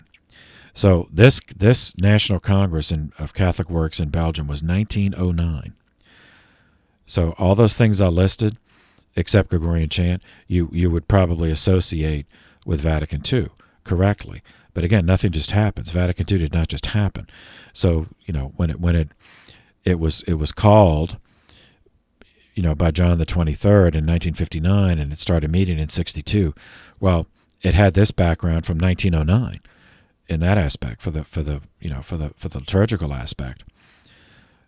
Concretely from 1909, but really what happened in 1909 can be traced back to 1836 when Gregory XVI allowed Guéranger to restart Solesmes and made it an abbey. So you see, nothing just happens. Okay, now, what about the United States? Baudouin was sent to St. Anselmo in Rome to teach in 1921. There, the liturgical movement makes its connection to the United States. One of the students in Baudouin's class was an American Benedictine named Virgil Michael. But in his case, his last name, Michael, is spelled Michel. He lived from 1890 to 1938. He was a monk in St. John's Abbey in Collegeville, Minnesota. So Virgil Michael he studied under Baudouin in Rome, then brought the liturgical movement back to the United States. In the social activist form he learned from Baudouin. He was captivated by the concept of the mystical body of Christ, as well as Virgil Michael's vision to transform a secular and individualistic society through the initiative of a group of believers who themselves had been transformed by proper worship in the sense of the liturgical movement. So when Virgil Michael returned to his home, Abbey, in Minnesota in 1925, he brought the liturgical movement to the United States. When he started, his abbot, the abbot of St. John's, Alcuin Deutsch, that's Deutsch, fully supported it. So St. John's in Collegeville started publishing a journal initially titled Orate Fratres in 1926. That became the public voice of the liturgical renewal in the United States, as well as many other aspects of the Catholic social justice movement. In 1955, it was renamed Worship, a worship magazine or journal. In that same year, 1955, Pope Pius XII restored the ancient form of celebrating the Triduum, Holy Thursday, Good Friday, Holy Saturday, which had been one of the persistent demands of the liturgical enthusiast to ritually reflect the rhythms of the year. Along with Pius XII's permission, allowing experimentation with the vernacular and dialogue Mass, it's clear that even this most famous change of Vatican II in the area of liturgy was not just made up then; that it was the result of a clearly traceable, very long historical process. Okay, but rewinding back to Gregory's reign. On December 3rd, 1839, Pope Gregory condemned the slave trade. And the document was titled In Supremo. All right. Now, we'll cover this one more in the American history class. Let's see. All right. Yeah, we'll cover it more in the American history class, but slavery did not just exist in the United States, so it does merit coverage here. So here's an excerpt, quote, "For the slave trade, although it has diminished in more than one district, is still practiced by numerous Christians. This is why, desiring to remove such a shame from all Christian nations, having fully reflected over the whole question, and having taken the advice of many of our venerable brothers, the cardinals of the Holy Roman Church, and walking in the footsteps of our predecessors, we warn and adjure earnestly in the Lord, faithful Christians of every condition, that no one in future dare to vex anyone, despoil him of his possessions, reduce to servitude, or lend aid and favor to those who give themselves up to these practices, or exercise that inhuman traffic by which the blacks, and I'm sorry that's the way he phrases it, as if they were not men, but rather animals, having been brought into servitude, in no matter what way, or without any distinction, in contempt of the rights of justice and humanity, bought, sold, and devoted sometimes to the hardest labor. Further, in the hope of gain, propositions of purchase being made to the first owners of the blacks, dissensions and almost perpetual conflicts are aroused in these regions. We reprove, then, by virtue of our apostolic authority, all the practices above mentioned, and as absolutely unworthy of the Christian name. By the same authority, we prohibit and strictly forbid any ecclesiastic or lay person from presuming to defend as permissible this traffic in blacks under no matter what pretext or excuse, or from publishing or teaching in any manner whatsoever, in public or privately, opinions contrary to what we have set forth in this apostolic letter. All right, so we'll see how that was received in the United States in next year.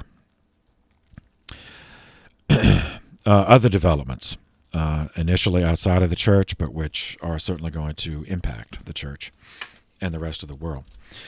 1831. The voyage of the Beagle begins, HMS Beagle, His Majesty's ship, Beagle, which introduces us to Charles Darwin, Darwin, lived from 1809 to 1882.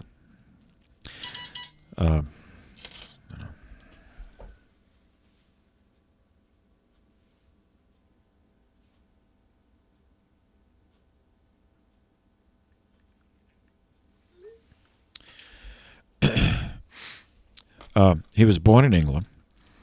He was baptized Anglican for social reasons, but he and his family were practicing Unitarians. Darwin was exposed to science from his childhood through his father, who was a successful physician. The formative experience of Darwin's life was serving as a naturalist, or I suppose for Star Trek fans, as this would be the science officer, aboard the HMS Beagle. It was a ship in royal service. Its primary mission was cartography, map-making for the British Navy. For Darwin, it was a dream come true, sailing around the world, literally sailing around the world, circumnavigating the globe to explore. The voyage lasted for 5 years. Now, that's the original Star Trek fans, the 5-year mission. 5 years, from 1831 to 1836. And it took Darwin from England. Well, let's see. See, none of these. I don't know if we have. No. So I really need a world map.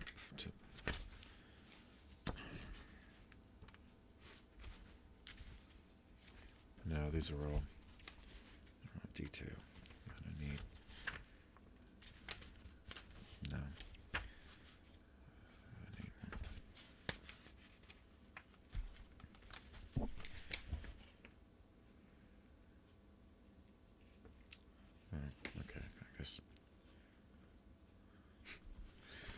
Well, naturally.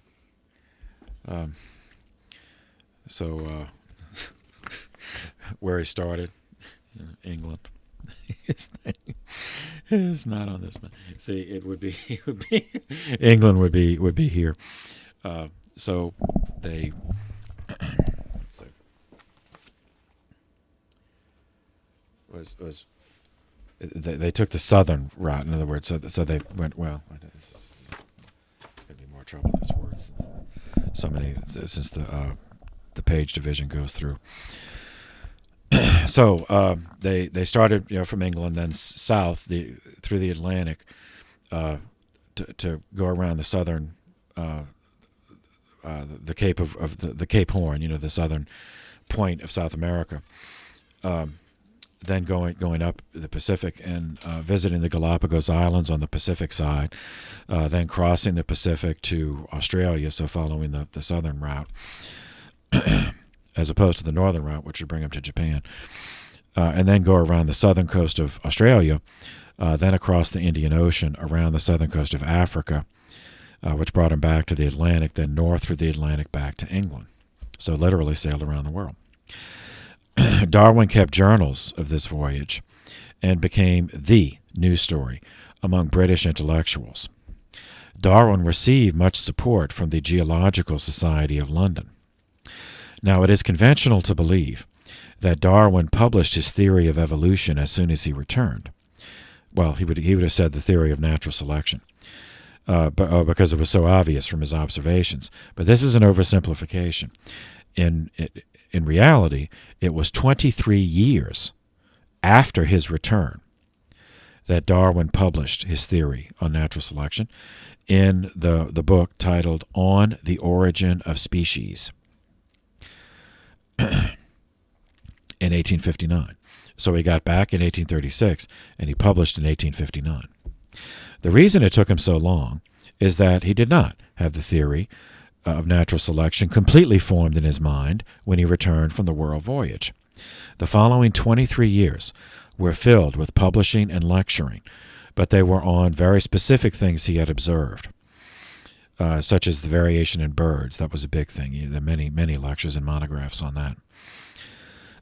It was only through interactions with intellectuals of the day that Darwin, he was influenced by some of their ideas, combined that with his observations, and then the theory of natural selection was a result of that synthesis.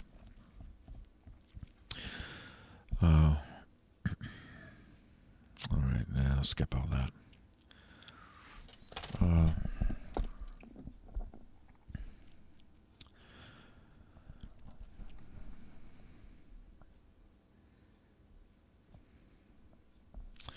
Yeah, I'll skip that too. Although I guess I shouldn't. But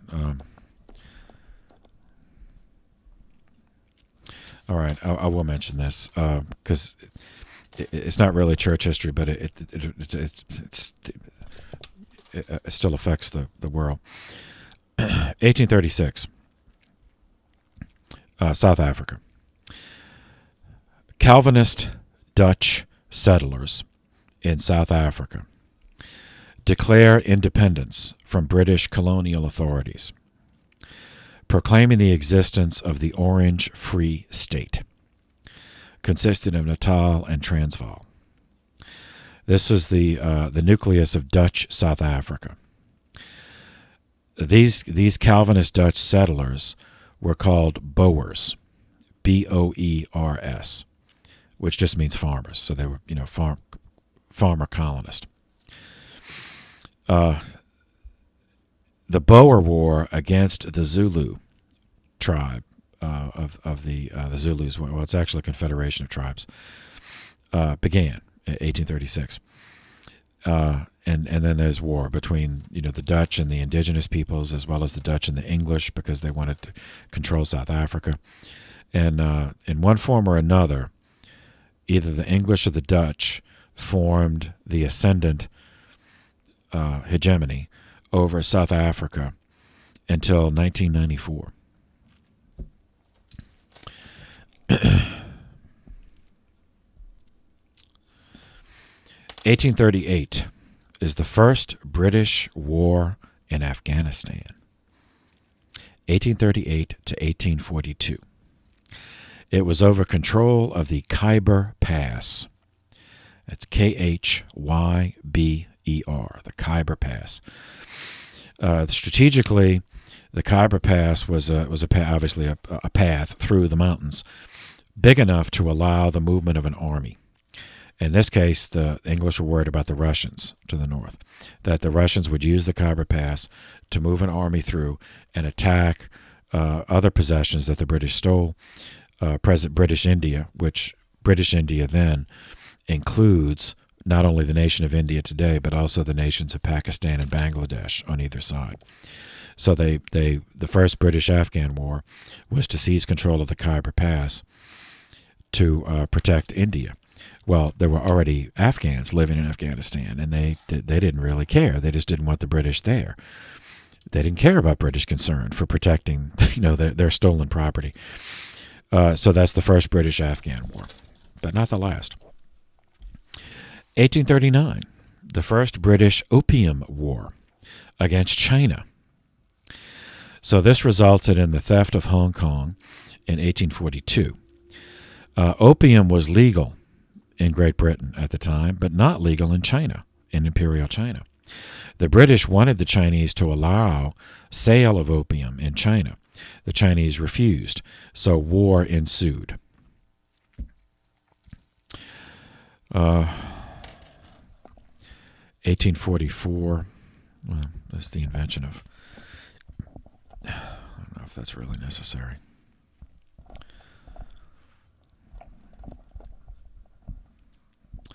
Yeah, I'll mention it. Okay, 1844. 12 years after Gregory XVI condemned liberal Catholicism in 1832, the secular academic world struck back with what may be defined as a scientific ideology to replace religion. And it was called positivism.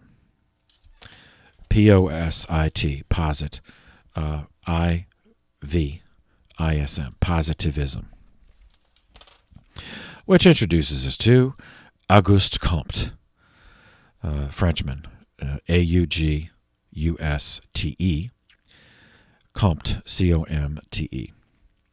Lived from 1798 to 1857. He was born in southern France.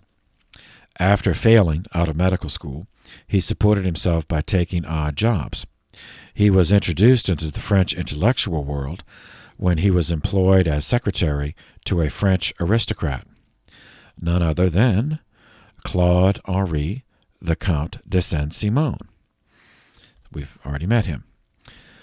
This exposed Comte to the clash between the monarchists in France, who were for the most part devout, very devout Catholics, against the secular Republicans, who now remember that doesn't mean the same thing then as it does in the United States, meaning seculars who advocated for a republican form of government to replace monarchy, who for the most part in the period we're discussing were rabid atheists.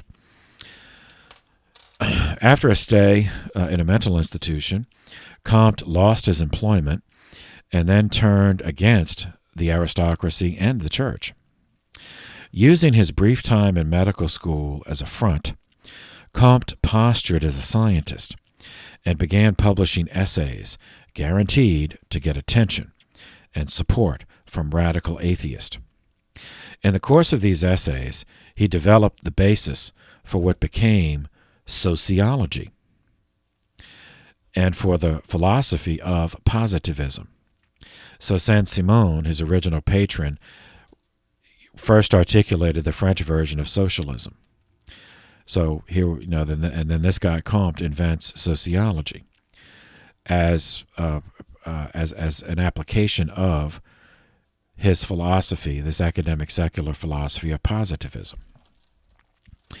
In 1844, he published a work titled A General View of Positivism, which summarized his thoughts on the matter and provided valuable ammunition to the anti-clericals and anti-monarchists in France at the time. Because all European higher education of the day included learning French, Comte's arguments were quickly dispersed to all the universities, journals, intellectual centers of the day. Comte argued that human civilization goes through three stages, which parallel the stages of an individual human life. In the individual, the stages are childhood, adolescence, and adulthood. In human society, the corresponding stages are theological, metaphysical, and positive. By positive, he means rational, scientific. The metaphysical, by which he meant Catholicism, acted in his estimation as an intellectual anchor in the negative sense, preventing the mind from reaching its full potential by keeping it reliant on hypothetical and unprovable abstractions. Only when metaphysics is disposed of and replaced by the unfettered application of reason to empirically verified data could the human mind and human society enter into a period of uninterrupted progress. For this reason, he called his scientific ideology positivism. The value of this ideology to modernists was that it provided them with intellectual arguments to attack the faith that could not be dismissed simply as religion bashing, because he has a role for religion. For him, societal childhood is theological, societal adolescence is metaphysical, which is Catholic. So he's not dismissing. He said that religion has a definite role in the development of human society, but that now we've passed that. We're too mature to need religion. So he did not characterize those first two states as evil, merely as steps on the ladder, which must eventually be left behind, just like as the adult can no longer play with the toys that were cherished in infancy. Comte's ideas were so influential because they were published at a time when industrial expansion, new discoveries, new machinery was being developed in a continuous stream of technological refinement. This appeared to prove Comte's assertions that the future of humanity lay with science, reason, engineering, and not with the Church, which continually denounced the modern world. The next year, 1845, John Henry Newman published Essay on the Development of Dogma. Newman, and that's N-E-W-M-A-N, 1801 to 1890. He read Comte and was aware of the intellectual challenge posed by positivism. His essay was written as much to fellow Christians as to those tempted by Comte. Newman was born in England in 1801, when England was still at war with Napoleon. 2 years after, Schleiermacher published his essay on religion. Newman was ordained an Anglican priest on June 13, 1824. In 1829, he joined what is conventionally called the Oxford Movement. That movement began when, so first remember the English situation. So the Anglican Church was the national church. It was the what still is the established church, and the monarch is head of the church. It still is. Now it's a she, Elizabeth. Then it was a king. But then it was. No, it was not Elizabeth. It was not Victoria yet. When it started, it was not. It was still William IV. Anyway, the monarch was head of the church, which means the clergy were on the payroll.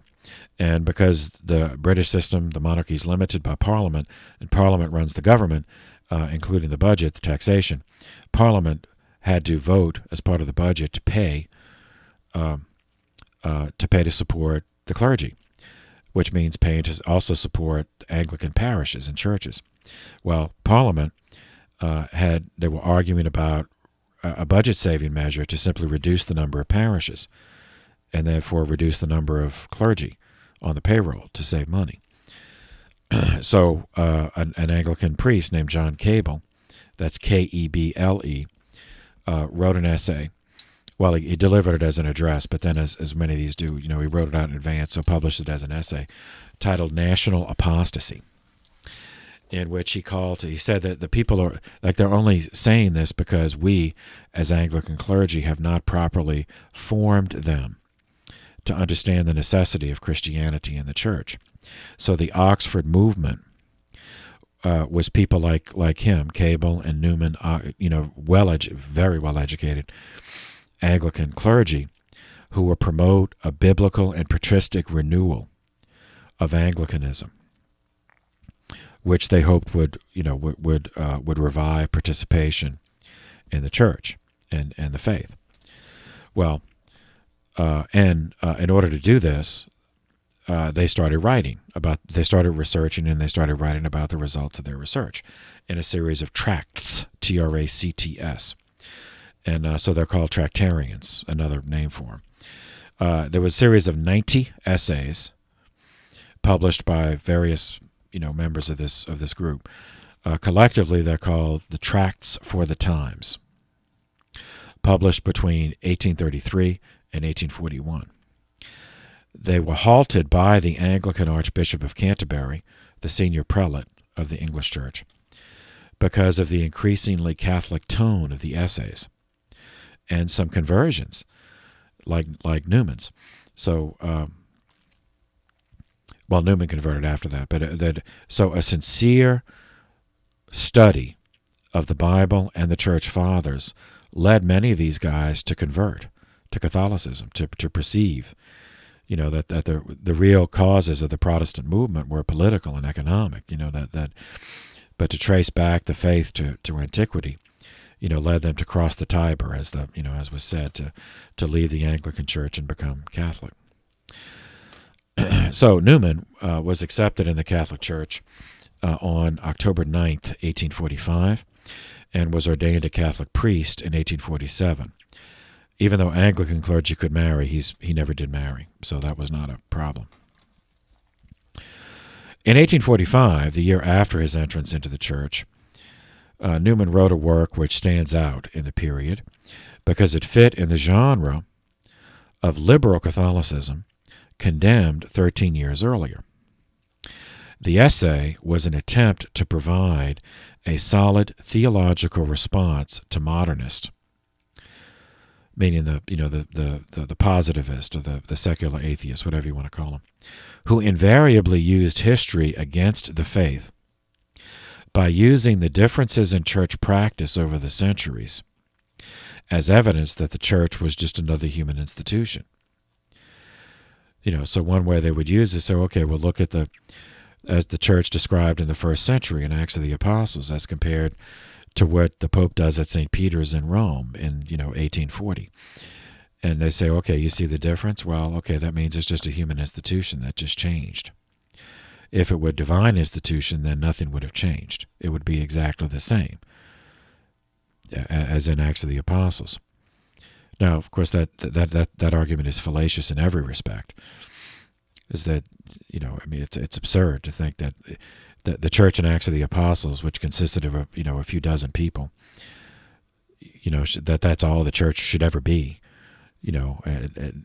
Anyway, and Jesus himself said he did not want, because he told the apostles, baptize all nations in the name of the Father, Son, Holy Spirit. So in Acts of the Apostles, all nations were not baptized. So it indicates, so in the New Testament, you have the refutation for that fallacious argument that Jesus wanted the church to grow. And anyway. So, but the argument was there, and it was considered persuasive by some. So Newman addressed it in this essay on the development of dogma. There's no denying that, the church of the first century and the church of his 19th century, as well as in the church of the 21st, that there are differences. So his reasoning on development is as follows. Truth is eternal and unchanging. Second, human understanding of that truth is necessarily limited by the scope of human abilities, which change during a lifetime. So the understanding of a person at age 5 is different than the understanding of that same person at age 50. Correlatively, the understanding of the community of faith in the year 35 AD is going to be different than the community of faith in the year 1835 or 1935. Third, as a result, the magisterium of the church, the teaching aspect of the church, under the guidance of the Holy Spirit, is called upon to articulate the truth in ways that are necessary in each given time and place throughout the church's history. This does not change the truth. Rather, it clarifies, for the purpose of teaching, which beliefs lead to God and which beliefs lead away from God. So one does not adapt the truth. One may adapt the methods of teaching the truth, but adapting the truth that's heresy. You're just changing it. So that's a very important distinction. And that also has biblical. So, like St. Paul did not write his letters in Aramaic because that would have limited the number of people who would have understood them. He wrote it in Greek because that was the language that would have been understood by the most people in the most places in the eastern part of the Roman Empire where he lived and when he lived. Fourth, another example, the divinity of Christ was not a teaching invented by the fathers at the Council of Nicaea in 325. It did teach that, but it did not invent that teaching. Christ was divine from all of eternity.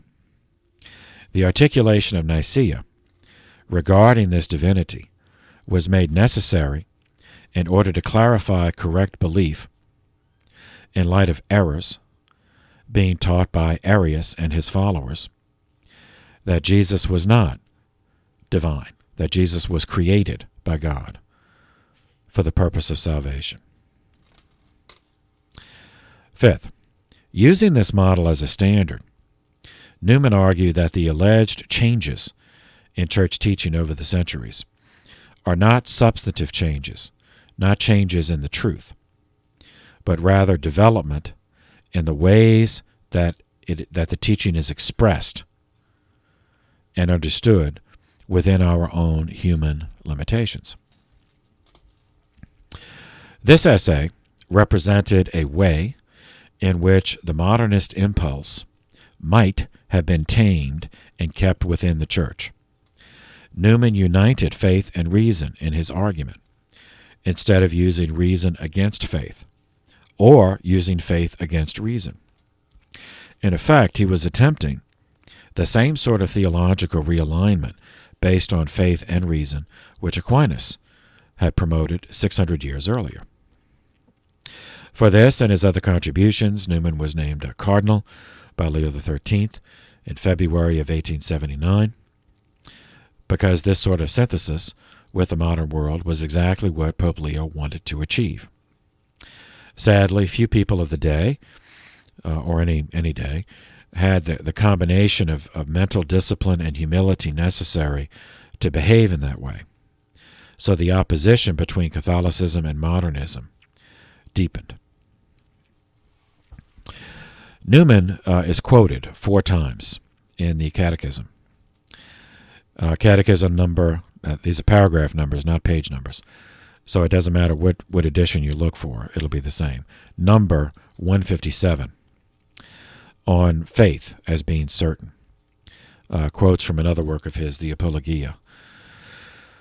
10,000 difficulties do not make one doubt. Catechism number 1723 refers to him on the danger of notoriety as a challenge to pride, or seeking notoriety as making noise in the world. Catechism number 1778 on conscience, which means with knowledge. Scientia means knowledge. With knowledge. So conscience must be properly formed. Conscience is not just what we feel to be right. I mean, we have emotions. I mean, we do not have to pretend otherwise, because God created us with Him. But the Catholic way is faith and reason, not faith and emotion. So conscience means with knowledge. So moral decisions must be based on knowledge, faith and reason properly informed. Catechism number 2144 on fear of the Lord as the beginning of wisdom. Okay. Between 1845 and 1849, a fungus blighted the potato crops in Ireland, causing a catastrophic famine. And this is the Irish potato famine. The British government refused to alter its food export policy to provide relief and watched as 1.5 million Irish starved to death. And that's out of a population of 9 million. And another 2 million fled rather than die, and many of them came to the United States. So that's a huge wave of Catholic immigration to the United States. So we're going to see the effects of the potato famine because it's going to create circumstances that enable Karl Marx to publish the Communist Manifesto. So, then Pope Gregory XVI died the next year on June 1st, 1846, after a reign of 15 years and 4 months. He was followed by the longest reign in modern papal history, Pius IX, reigned from 1846 to 1878. And it is to Pius IX that we will turn our attention next time. For the moment, thank you for your attention. This session is adjourned.